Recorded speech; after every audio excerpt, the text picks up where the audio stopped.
بسم اللہ الرحمن الرحیم۔ السلام علیکم ناظرین۔ حضرت نظام الدین اولیاء رحمۃ اللہ علیہ مولانا بدرالدین اسحاق کے حوالے سے فرماتے ہیں کہ اجودن کے قریب ایک ملا رہتے تھے جنہیں اپنے علم زوری پر بڑا ناز تھا۔ درویشوں کو ہمیشہ بے علم سمجھ کر حقارت کی نظر سے دیکھتے تھے۔ ایک دن ملا صاحب حضرت بابا فرید رحمۃ اللہ علیہ کی خدمت میں حاضر ہوئے۔ حضرت بابا فرید رحمۃ اللہ علیہ نہایت دلچسپی کے ساتھ ملا صاحب کی باتیں سنتے رہے۔ اہل مجلس کو ان کا یہ انداز بہت گراں گزرا، مگر حضرت شیخ کے احترام میں سب لوگ خاموش بیٹھے رہے۔ ملا صاحب کی طرف سے نمائش اعزاز کا سلسلہ بہت دیر تک جاری رہا۔ پھر چند لمحوں کے بعد ملا صاحب خاموش ہو گئے تو حضرت بابا فرید رحمۃ اللہ علیہ نے ان سے پوچھا کہ مولانا یہ تو بتائیے کہ اسلام کے کتنے رکن ہیں؟ ملا صاحب نے عجیب سی نظروں سے بابا صاحب کی طرف دیکھا اور کہا کہ یہ بھی کوئی سوال ہے؟ اس کا جواب تو معمولی علم رکھنے والا مسلمان بھی جانتا ہے۔ شیخ صاحب کوئی علامہ سوال پوچھئے۔ مولانا مجھے تو صرف اسلام کے رکن بتائیے۔ حضرت بابا فرید رحمۃ اللہ علیہ نے اپنا سوال دہرایا۔ اسلام کے 5 رکن ہیں۔ ملا صاحب کے چہرے سے ناگواری کا رنگ نمایاں ہوا، جیسے وہ جبراً اس سوال کا جواب دے رہے ہوں۔ 1 کلمہ، 2 نماز، 3 روزہ، 4 زکوٰۃ، 5واں حج، مگر میں نے تو 6 رکن کے بارے میں نہیں سنا۔ حضرت بابا فرید رحمۃ اللہ علیہ نے فرمایا 6 حکم کوئی نہیں ہے۔ یکایک ملا صاحب بھڑک اٹھے۔ آپ نے جو کچھ بھی سنا ہے وہ غلط ہے، ایسا ہرگز نہیں۔ حضرت بابا فرید رحمۃ اللہ علیہ نے نہایت تحمل کے ساتھ فرمایا میں نے معتبر اہل علم سے سنا ہے کہ اسلام کا 6 رکن روٹی ہے۔ یہ سن کر مولانا کھڑے ہو گئے اور نہایت تیز لہجے میں حضرت بابا فرید رحمۃ اللہ علیہ کو مخاطب کر کے کہا، اللہ تعالیٰ فرماتا ہے، جس کا ترجمہ یہ ہے کہ نصیحت کرنے کے بعد ظالم قوم کے پاس نہ بیٹھو، اس لیے میں یہاں سے جانے لگا ہوں۔ حضرت بابا فرید رحمۃ اللہ علیہ بھی کھڑے ہو گئے اور بڑی محبت سے ملا صاحب کا ہاتھ پکڑ لیا۔ مولانا اختلاف اپنی جگہ، مگر آپ اس طرح ناراض ہو کر نہ جائیں۔ حضرت بابا فرید رحمۃ اللہ علیہ کچھ دیر تک ملا صاحب کو منانے کی کوشش کرتے رہے، مگر وہ درویشوں کو ان کی جہالت کا طعنہ دے کر برا کہتے رہے، یہاں تک کہ ملا صاحب نے اپنا ہاتھ چھڑا لیا۔ غیظ و غضب کا مظاہرہ کرتے ہوئے وہاں سے چلے گئے۔ ملا صاحب کے جانے کے بعد مریدوں اور خدمت گزاروں نے ان کی نازیبا طرز عمل کی شکایت کی تو حضرت بابا صاحب نے فرمایا کہ مہمان جیسا بھی ہو مہمان ہوتا ہے، درویش پر مہمانوں کی تواضع فرض ہوتی ہے، سو ہم نے بھی مولانا کی تواضع کی۔ اب یہ الگ بات ہے کہ ملا صاحب نے ہماری تواضع قبول نہیں کی، خیر اللہ ان کا بھلا کرے۔ ملا صاحب حضرت بابا فرید رحمۃ اللہ علیہ کی خانقاہ سے اٹھ کر گئے تو پھر واپس نہیں آئے۔ کئی ماہ بعد انہوں نے حج کے سفر کا ارادہ کیا اور پوری تیاری کے ساتھ بیت اللہ کی زیارت کے لیے ہندوستان سے روانہ ہوئے۔ پھر مکہ معظمہ پہنچ کر حج کی سعادت سے مشرف ہوئے اور 7 سال تک وہیں بیان کیا۔ اس کے بعد وطن واپسی کے خیال سے جہاز میں سوار ہوئے۔ موسم صاف تھا اور خوشگوار بھی تھا۔ جہاز بڑی تیز رفتاری کے ساتھ سمندر کی سطح پر چلا جاتا تھا۔ اچانک سخت طوفان آیا اور پورا جہاز تباہ ہو گیا۔ ملا صاحب ایک تختی پر بہتے ہوئے کنارے تک پہنچے، پھر پانی سے نکل کر خشکی میں آئے۔ عجیب ویرانی کا عالم تھا۔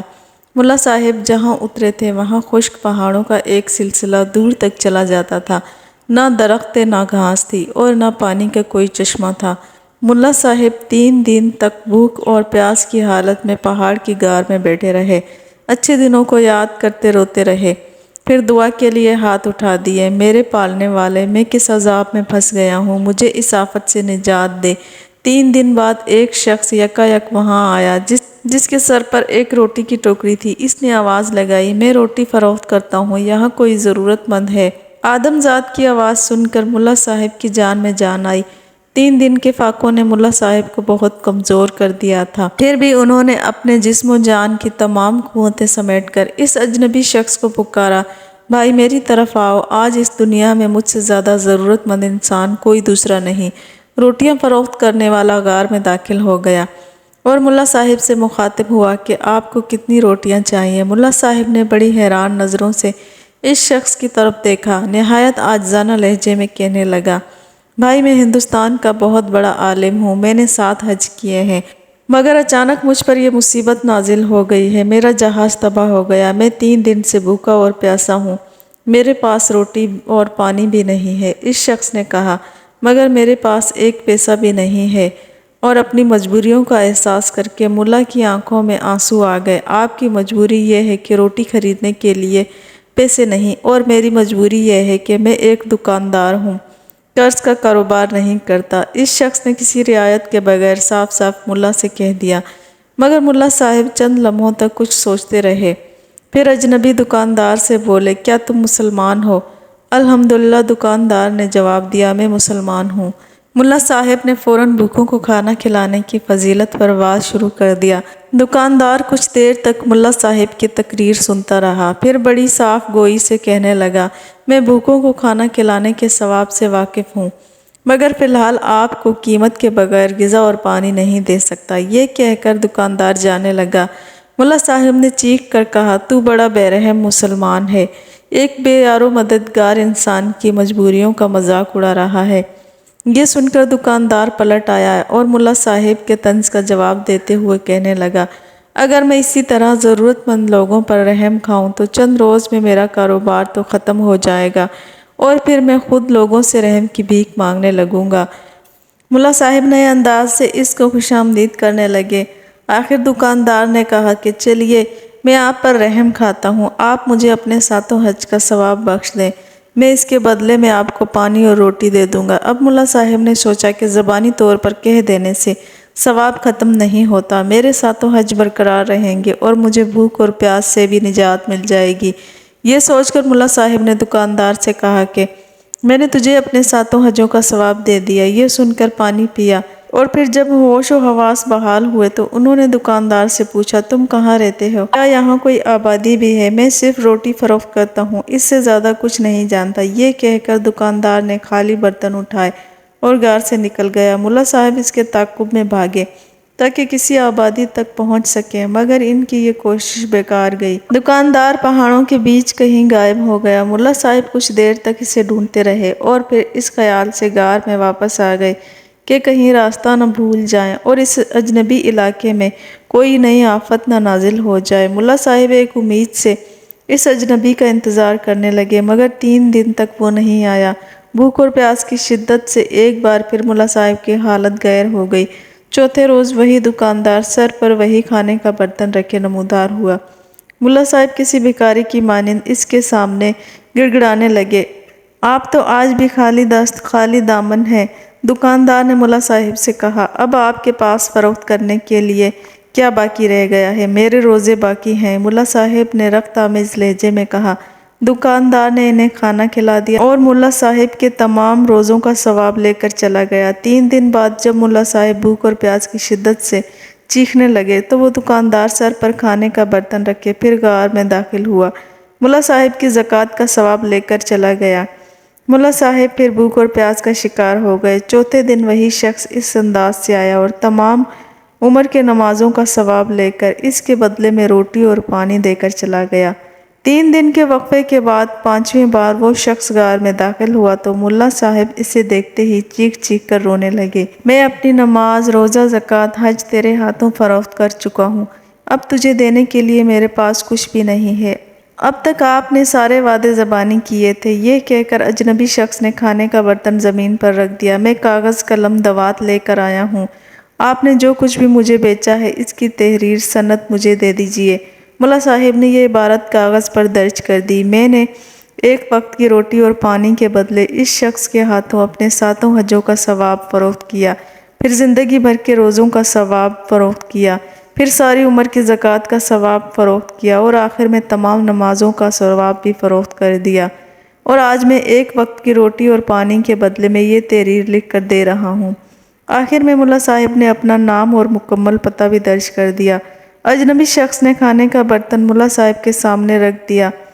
ملا صاحب کھانے کے دوران یہ سوچ کر مضطرب ہو رہے تھے کہ آج کے بعد اجنبی شخص یہاں نہیں آئے گا، چوتھے دن ملنے والی روٹی اور پانی کا آسرا بھی ختم ہو جائے گا۔ یہ خیال ملا صاحب کے لیے نہایت تکلیف دہ تھا۔